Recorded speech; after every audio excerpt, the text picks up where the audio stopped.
একদিকে রাজনৈতিক চর্চা, অন্যদিকে গতকাল থেকেই এসআইআর এর শুনানি পর্ব শুরু হয়ে গিয়েছে। প্রাথমিক পর্যায়ে শুনানিতে ডাকা হচ্ছে ৩২ লক্ষ ভোটারকে। খসড়া তালিকা প্রকাশের ১১ দিনের মাথায় শুরু হয়েছে এই শুনানি প্রক্রিয়া।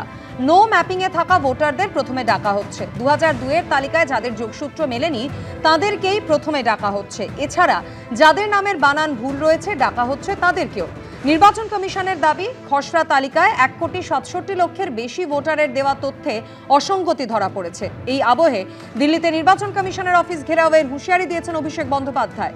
অসঙ্গতিপূর্ণ ভোটারদের তালিকা প্রকাশের দাবিতে ঘেরাওয়ের হুঁশিয়ারি দিয়েছেন তৃণমূলের সর্বভারতীয় সাধারণ সম্পাদক। আগামী বুধবার দিল্লি চলোর ডাক দিয়েছেন অভিষেক বন্দ্যোপাধ্যায়।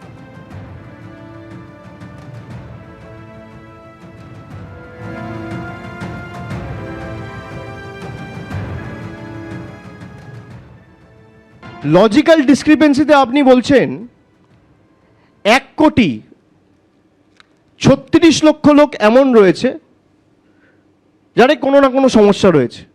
কিসের বেসিসে? আপনার কাছে যদি জাদুকাঠি থাকে যে আপনি ৭ কোটি ডেটা ১ ঘন্টার মধ্যে দেখে আপনি রিলিজ করে দিচ্ছেন যে লজিক্যাল ডিসক্রিপেন্সি রয়েছে, আর এই লিস্ট যদি রিলিজ না করা হয়, আমরা একটা সময়সীমা আগামী ৩১ তারিখ বেঁধে দিয়ে আসবো। ৩১ তারিখ আমাদের সময় দিয়েছে। আমরা দিল্লিতে ইলেকশন কমিশনের অফিসে যাব। হয় আপনি রিলিজ করুন, নইলে বাংলার মানুষের কাছে কান ধরে ক্ষমা চান। কমিশনে যান, ১০০ বার যান, যুক্তি নিয়ে যাবেন, রাজনৈতিক কথাবার্তা বলবেন না, যুক্তি বলুন যে নির্বাচন কমিশনের পদ্ধতিতে এখানে ভুল আছে, এটাকে সংশোধন করা প্রয়োজন। কোনো যুক্তি নেই। ১০০ বার পথে নামুন, কমসে কম একটু ধুলো কেমন হয় দেখবে, ঘাস কেমন হয় দেখবে। তো তৃণমূলের নেতাদের, অভিষেক ব্যানার্জির মতো নেতাদের তো ঘাস গাছের কাঠ হয় না, তক্তা হয় না, ধান হয়, এটাই জানে না। রাজ্যে এসআইআর এর শুনানি প্রক্রিয়া শুরু হয়েছে গতকাল থেকে, আর এই আবহেই কিন্তু এবার বিস্ফোরক মন্তব্য করলেন বিজেপির রাজ্যসভার সাংসদ অনন্ত মহারাজ। তিনি বলছেন, কে কোন দেশি তা কে প্রমাণ করবে? যারা কোন দেশি প্রমাণ করবে, যাদের হাতে খাতা কলম রয়েছে তারা তো নিজেরাই বাংলাদেশি। ভোটার তালিকায় নাম না উঠলে ফ্রিজ হবে ব্যাংক অ্যাকাউন্ট। কেন্দ্রীয় স্বরাষ্ট্রমন্ত্রী বলছেন, ডিটেনশন ক্যাম্পে পাঠানো হবে, তারপর প্রমাণ হবে কোন দেশ থেকে কে এসেছে। মিলবে না সরকারি কোনো সুবিধে যদি ভোটার তালিকায় নাম না ওঠে। সিতাইয়ের সভা থেকে এরকমের বিস্ফোরক মন্তব্য করেছেন অনন্ত মহারাজ। যদি কোনো ভোটার লিস্টের নাম না আসে, তোমার ব্যাংক ট্যাঙ্ক সব ফ্রিজ হয়ে যাবে, কোনো সুবিধা পাবেন না। গৃহমন্ত্রী কইছে ডিটেনশন ক্যাম্প বানাবে, অর্গানাইজারদের নাম উঠে নেই ওগুলো রাখবে, তারপর প্রমাণ করবে তোমরা কোন দেশি না এই ঠেকার দেশি। আরে আমাদের ঠেকার মানুষের প্রমাণটা কাজ করবে? যেগুলার হাতত খাতা কলম ওলে তো বাংলাদেশি, ওলে তো পাকিস্তানি। বিজেপির রাজ্যসভার সাংসদ অনন্ত মহারাজ তিনি বলছেন, কারা কোন দেশি তা কে প্রমাণ করবে? যাদের হাতে খাতা কলম তারাই তো বাংলাদেশি। আর এই নিয়ে তৃণমূলে কি প্রতিক্রিয়া? দেবাংশু ভট্টাচার্য, তৃণমূল কংগ্রেসের সোশ্যাল মিডিয়া সেলের ইনচার্জ, কি বলছেন শোনাবো। যে কথাগুলো এতদিন আমরা বলছিলাম, আপনারা যদি খেয়াল করে দেখেন, সেই কথাগুলো বিজেপি রাজ্যসভার সাংসদ বলছেন, বিজেপির বিধায়ক হরিণঘাটার বলছেন, বিজেপির কেন্দ্রীয় মন্ত্রী শান্তনু ঠাকুর বলছেন, এমনকি বিজেপির সাংসদ অভিজিৎ গঙ্গোপাধ্যায়ও বলছেন। বিষয়গুলো আলাদা আলাদা, কিন্তু তৃণমূল কংগ্রেস বিজেপিকে নিয়ে যে যে অভিযোগগুলো করে এসছে, বিজেপির অভ্যন্তর থেকেই সেই অভিযোগগুলোকে মান্যতা দেওয়া হচ্ছে একে একে। ভারত সেবাশ্রম সংঘের ৪০ জন সাধু, মতুয়া এবং রাজবংশী, এই প্রত্যেকটা মানুষের কিন্তু একটাই কমন পরিচয়, এরা প্রত্যেকে বাংলাভাষী, এরা প্রত্যেকে বাঙালি। আর আমরা শুরুতেই বলেছি, বিজেপির আসল লক্ষ্য বাঙালি আর বাংলাভাষী, কারণ এই জাতি ব্রিটিশ তাড়িয়েছে, এই জাতি যদি থাকে তাহলে মোদি শাহ জুটিকেও তাড়াবে। তাই তাদের টার্গেট এই জাতির কোমর ভাঙো, আর সেই চেষ্টাতেই এরা ছিল। মমতা ব্যানার্জি আছেন, তিনি রুখবেন। এসআইআর আবহে কেন্দ্রের বিরুদ্ধে মুখ খুললেন বিজেপি সাংসদ। বিস্ফোরক মন্তব্য করেছেন বিজেপির রাজ্যসভার সাংসদ অনন্ত মহারাজ।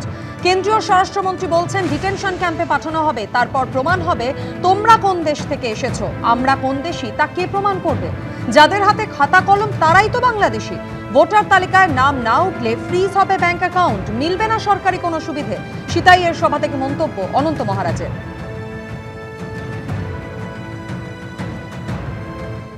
কোনো ভোটার লিস্টের নাম না আসে, তোমার ব্যাংক ট্যাঙ্ক সব ফ্রিজ হয়ে যাবে, কোনো সুবিধা পাবেন না। গৃহমন্ত্রী কইছে ডিটেনশন ক্যাম্প বানাবে, অর্গানাইজারদের নাম উঠে নেই ওগুলো রাখবে, তারপর প্রমাণ করবে তোমরা কোন দেশি না এই ঠেকার দেশি। আরে আমাদের ঠেকার মানুষ প্রমাণটা খাই করবে, যেগুলার হাতত খাতা কলম ওলে তো বাংলাদেশি, ওলে তো পাকিস্তানি। বিজেপির রাজ্যসভার সাংসদ অনন্ত মহারাজ তিনি নিজেই যখন এসআইআর প্রক্রিয়া নিয়ে বিস্ফোরক মন্তব্য করছেন, তখনই বিজেপি নেতা রাহুল সিনহা এই মন্তব্যকে কিভাবে দেখছেন, তার কি প্রতিক্রিয়া রাখবো আপনাদের সামনে।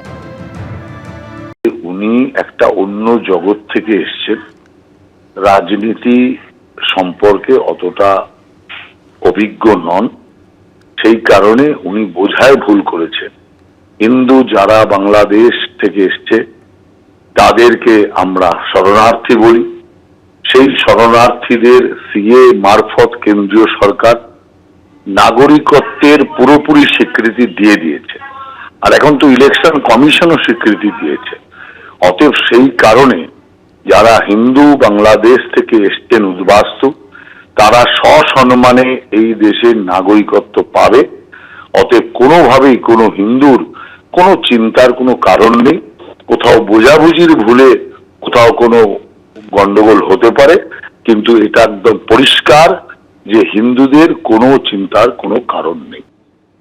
শুধু অনন্ত মহারাজ কেন, এর আগে বিজেপি সাংসদ এবং কেন্দ্রীয় জাহাজ প্রতিমন্ত্রী শান্তনু ঠাকুর এসআইআর এর সময় মতুয়াদের নামবাদ এবং তা নিয়ে মতুয়াদের আতঙ্ক নিয়ে কি বলেছিলেন শোনাবো। 50 লাখ রোহিঙ্গা মুসলমান, বাংলাদেশি মুসলমান, পাকিস্তানি মুসলমান যদি বাদ যায়, তার মধ্যে 1 লাখ যদি আমাদের সমাজের মানুষকে একটু স্টপ থাকতে হয়, এসআইআর আমাদের কোনো সমস্যা নয়। ভারতবর্ষের সরকারকে সহযোগিতা করার জন্য আমাকে যদি এসআইআর ঝেলতে হয়, তাহলে ঝেলবো না কেন? এবিপি আনন্দ, এগিয়ে থাকে, এগিয়ে রাখে।